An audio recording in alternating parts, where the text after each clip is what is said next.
Well, anyway, Bank of America looking to replace CEO Ken Lewis when he steps down at the end of the year, possibly with B of A executives Brian Moynihan or Gregory Curl. But now vocal B of A stockholders, Finger Interests, say those candidates are tainted. Well, joining me now on the phone is John Finger. He's the managing partner of Finger Interests, and they own more than 1 million Bank of America shares. And John, good to have you back on the program.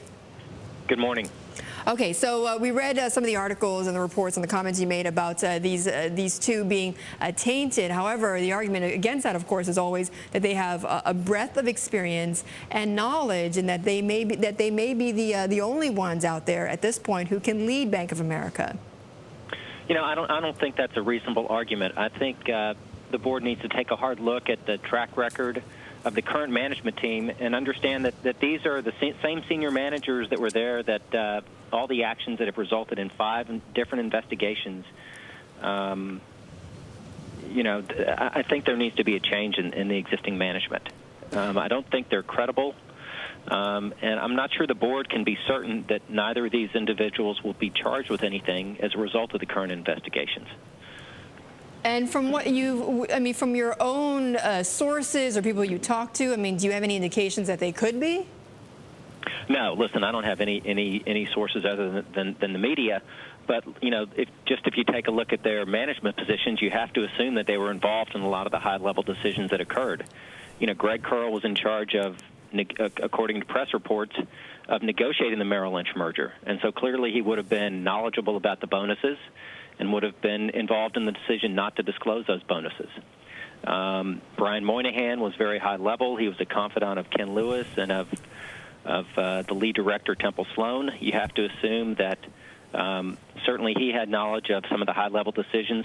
In addition, he was general counsel during the period December 10th through June 16th, when the company experienced all the losses and also decided not to disclose material information to shareholders.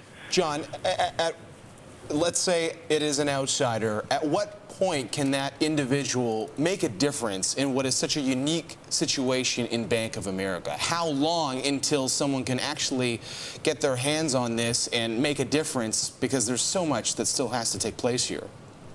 Well, look, there are people running the day-to-day businesses, but you know, it's important for this company, for shareholders to have confidence in the management and understand that there is transparency and integrity in what they're reporting to shareholders.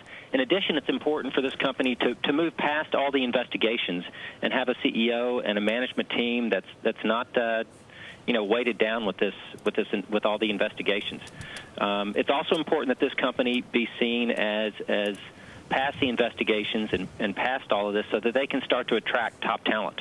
You know, John, I'm glad you mentioned that. When are we going to get away from all the talk about bonuses, the past, et cetera, and back to the earnings? Because, in fact, if you look at the company's earnings, they have not had a down year since the whole thing began, a couple of down quarters, but it really is an impressive earnings story. How do we get back to that?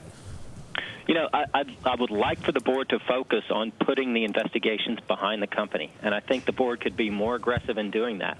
I think the board could hire special counsel. I think they could undertake their own investigation to find out what really did happen. You know, they could give former General Counsel Tim Mayopoulos the opportunity to testify to the New York Attorney General. I would like to see the board be aggressive and say, let's get all these investigations behind us. John, we don't have a lot of time, but of course the reports are that you, from the beginning, have supported Sally Krawcheck, who, while she's done a great job, has very limited experience to run a bank as big as Bank of America. Well, of the internal candidates, she's certainly the only one that's not tainted. At the same time, look, her background is wealth management, and I think she's terrific right where she is, and would hate to see the company again change, the manager of that very important business. Okay, John, thanks so much for joining us on Bank of America. John Finger, shareholder there and managing partner of Finger Interests.